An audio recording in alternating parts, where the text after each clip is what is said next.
Proszę.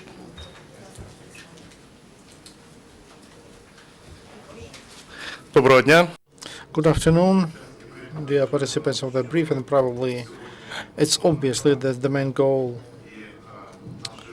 of our main topic of our presentation of this briefing is that since yesterday there is it has a serious resonance not only in Ukrainian society but also abroad, and it is related to the announcement that so-called humanitarian convoys that moved to Ukraine. And last Friday, I would like to remind you, there was not an easy situation when President of Ukraine brought together operational staff, and we had to work quick, including through international dialogue. And the first calls of the president to the president of Red Cross, to colleagues in Europe, to the US, that allowed to move situation to put on legitimate tracks. Now the situation is developing according to European international rules and the internal legislation of Ukraine. Today we don't take the name humanitarian convoys because a convoy means something military.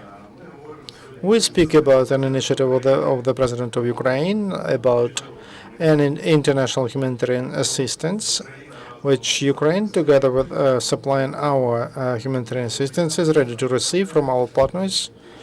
If Russia gets involved, we don't mind, but all of that should happen according to our rules. Our rules are as follows: the first, to receive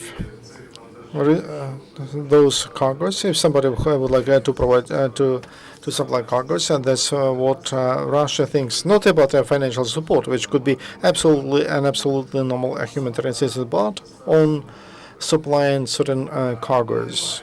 We have no idea about those cargoes. We expecting a certain document and information about offices of Red Cross in Russia and Ukraine. They are supposed to get that, to give it to us.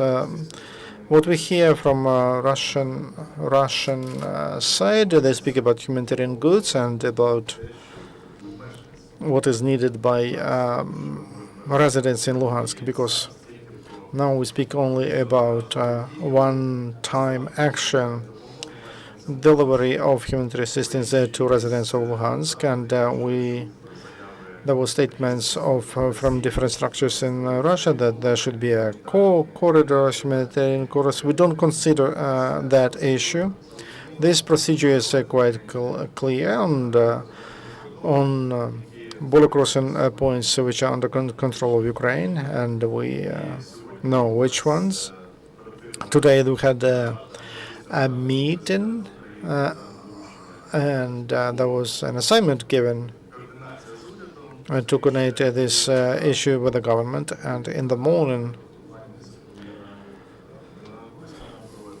Vice Prime Minister Groisman held a meeting with the participation of Red Cross, our ministries and agencies. They covered discussed a lot of aspects, and a number of trucks that are sent to the border. That requires coordination and additional efforts, because our position as follows: we don't consider any movement of Russian columns across Ukrainian territory. That supply should go through common procedures. They bring it to the border, then it goes through clearance, and we will have to involve additional resources, because a lot of trucks are there, and clearance. And Red Cross is responsible for everything, for logistics, for coordination, for bringing that humanitarian assistance to the end user. And these cargoes will be reloaded to transportation means of Red Cross. They will find those trucks here, and will not allow any convoy, Ministry of Emergency or military convoy. That's clear. That will be under the control of Ukraine.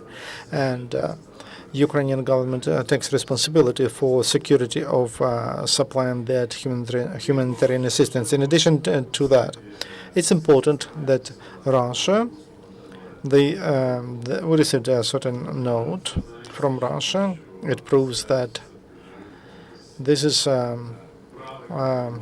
like a correct format, legitimate format of cooperation around this concrete humanitarian issue. Nothing unexpected. No unexpected thing.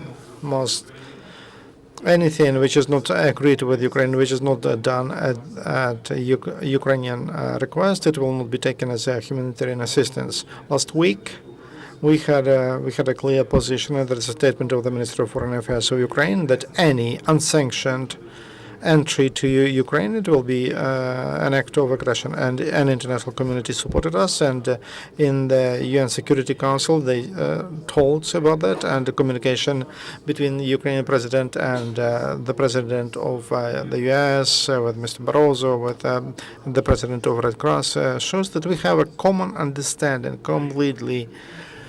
Ukraine decides how to receive that assistance, and Red Cross coordinates everything. All the rest, please don't read that information from media. After the briefing, you deliver a new vision, because what I read yesterday, I had an impression that of a strange picture that makes our society nervous. Now, I would like to relieve that state. But it's clear for us that there could be a surprise, but we are ready to solve that, to work under those circumstances. In the evening, we will have one more meeting in the Cabinet of Ministers, just to summarize what we did during the day. Russia demands, and they would to do it to supply this humanitarian as soon as possible. But in addition to that component, there is a component from EU. And they donate money, and the US would like to participate in Germany. So this is an international mission of supplying supplying humanitarian assistance under the guidance of Red Cross. This is the way to take it. Ukraine, as a responsible international partner, will work according to the norms and of international law and according to Ukrainian legislation. That's why everything will be done quickly. And we understand that some procedures take time, and you have to pass through them. We believe that only after we comply with all the procedures, that there will be no problem. Thank you very much. You explained a lot of issues we had. Скажіть, будь ласка, ви сказали, що практично Could you tell us whether you said that practically the crossing points are agreed, whether the contact group was involved in this, the one where Medvedchuk and Kuchma, because they announced today, as far as the help from Europe is concerned, whether they will also be so seriously checked, and where this 2.5 million go? You know, the financial help comes from Europe, which will be the best variant from Russia as well. However, they insist because they somehow want to bring sleeping bag here. Probably the Europe, it will be the best, the variant. This is the interaction with cooperation with the Red Cross. This is a well-known procedure.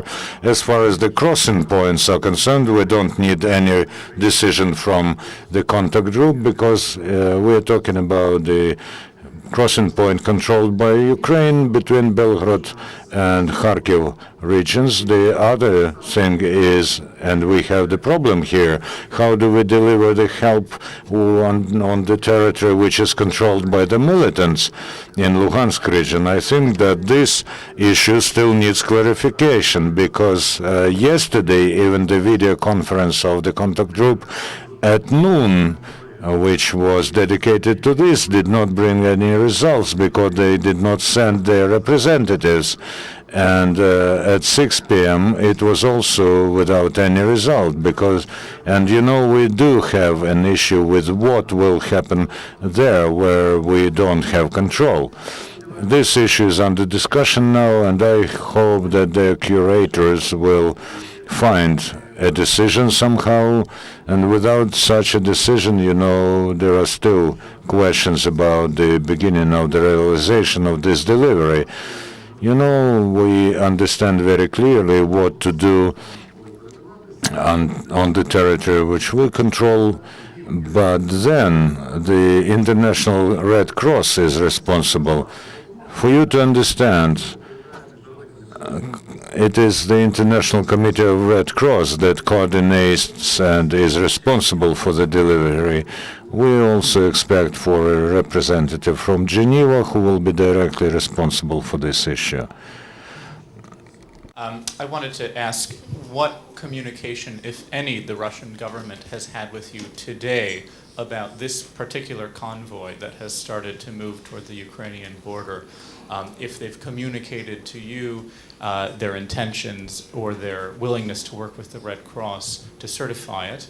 And I also wanted to ask, you said that the Ukrainian authorities are ready for any surprises related to this convoy. What do you expect would happen? And if the convoy does indeed attempt to cross onto Ukrainian territory without your approval, is the Ukrainian army prepared to fire on it? First of all, once again, I just mentioned, but you insisted on the convoy. We are not waiting convoys. We are waiting humanitarian aid. So please to change this rhetoric, because it's Russian rhetoric, it's not Ukrainian. And if it will be convoy of military, some military operation, something else, it would be considerate, and it will be named only act of aggression. So we will react in this manner. But if we understand now, and we have official position sent in, as just mentioned, by the official documents of Russian Minister of Foreign Affairs to Ukrainian Minister of Foreign Affairs, it's official document. And next document shows, and Minister Lavrov yesterday mentioned, this is not about military. It's about no military in these humanitarian aid trucks. So in that case, we are not waiting for such a development, so I just mentioned. If we have some surprise, we will react. It's independent sovereign country must react.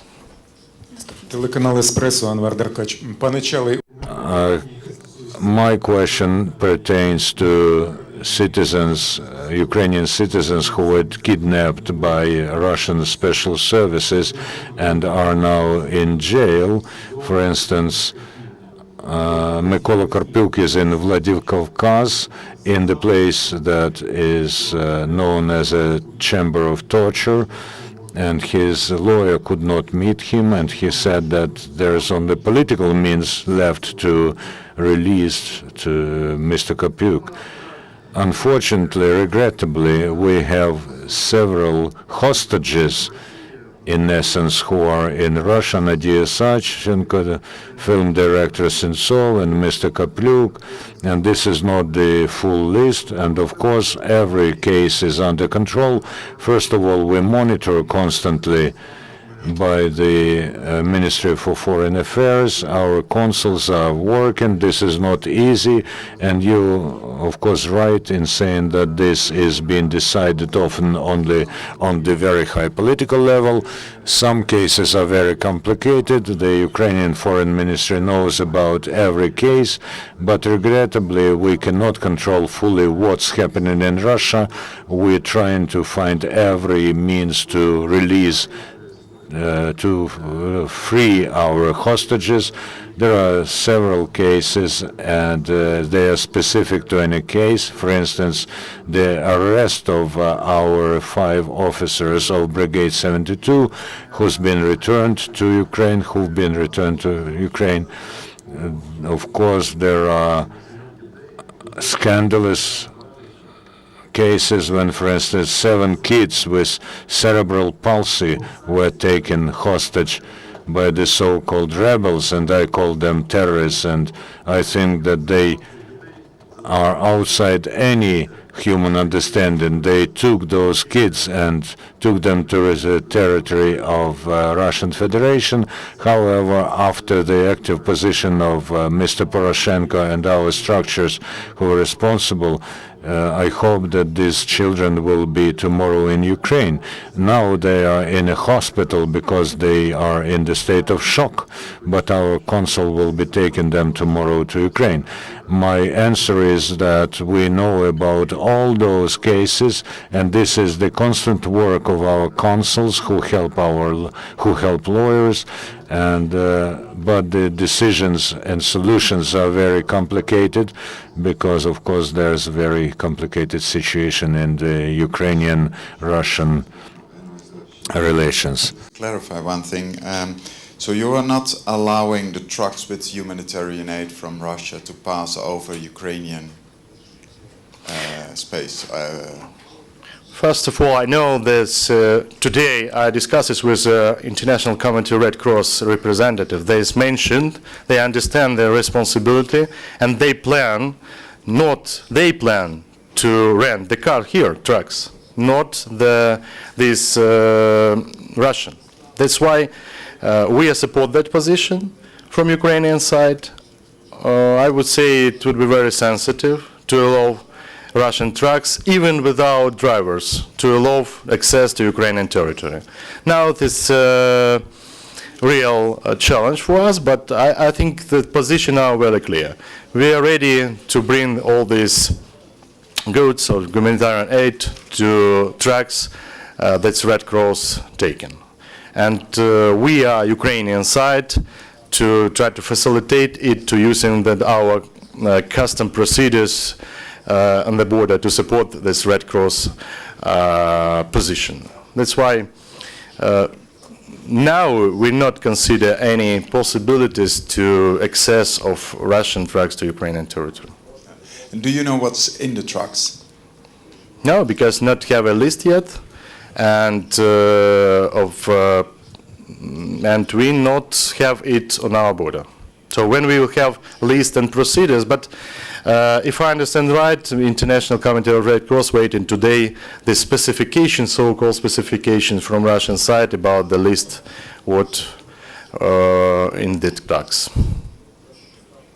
Богдана Костюк, Радіо Свобода. Пане Чало, я хочу... Mr. Charlie, I want to come back to the question of the return of 7 kids. Those are complicated kids, I would say.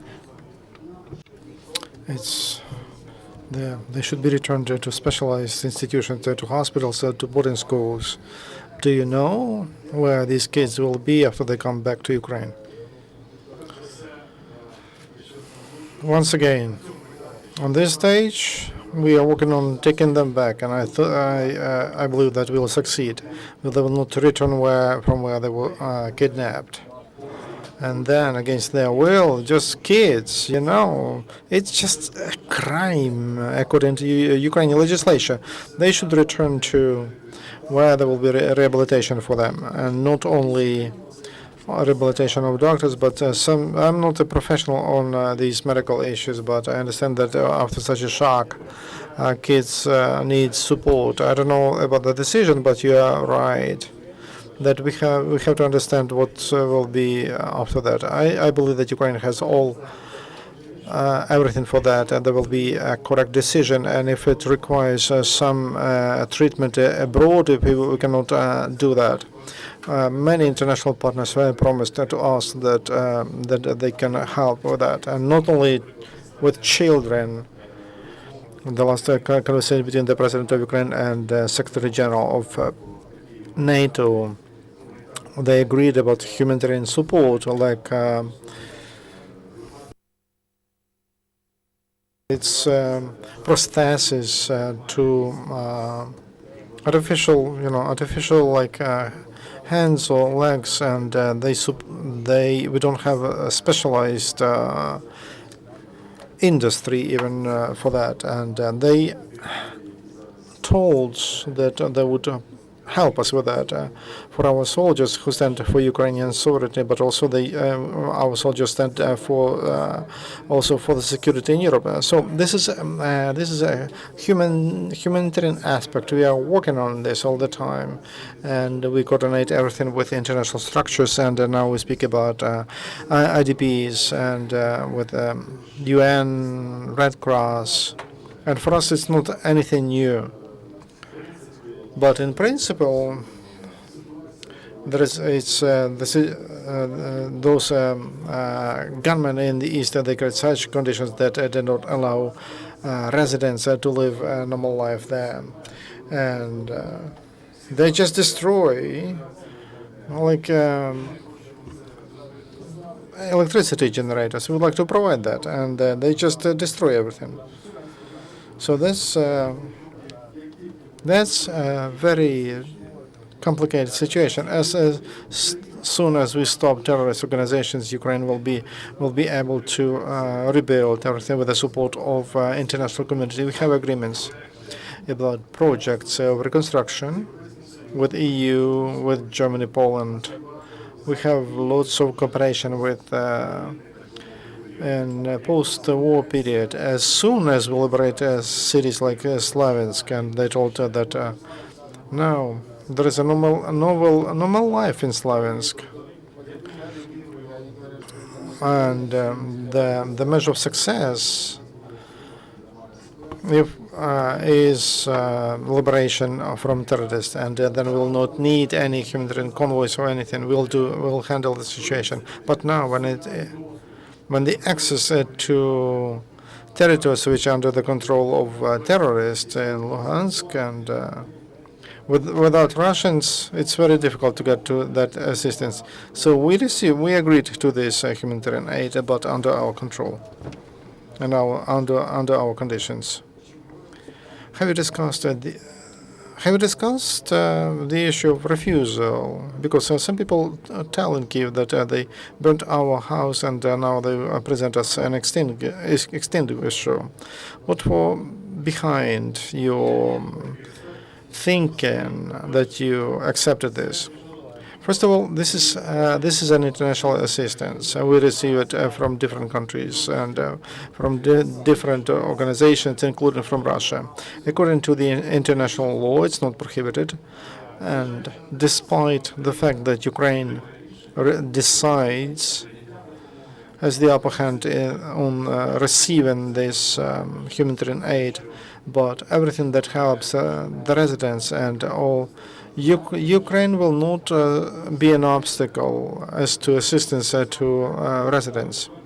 We speak to all the partners, and I can tell you that there is a general mood and advice to agree to accept that, and there is a trust we were able to build on the highest political level between us and our partners. So there is that advice, and we consider it.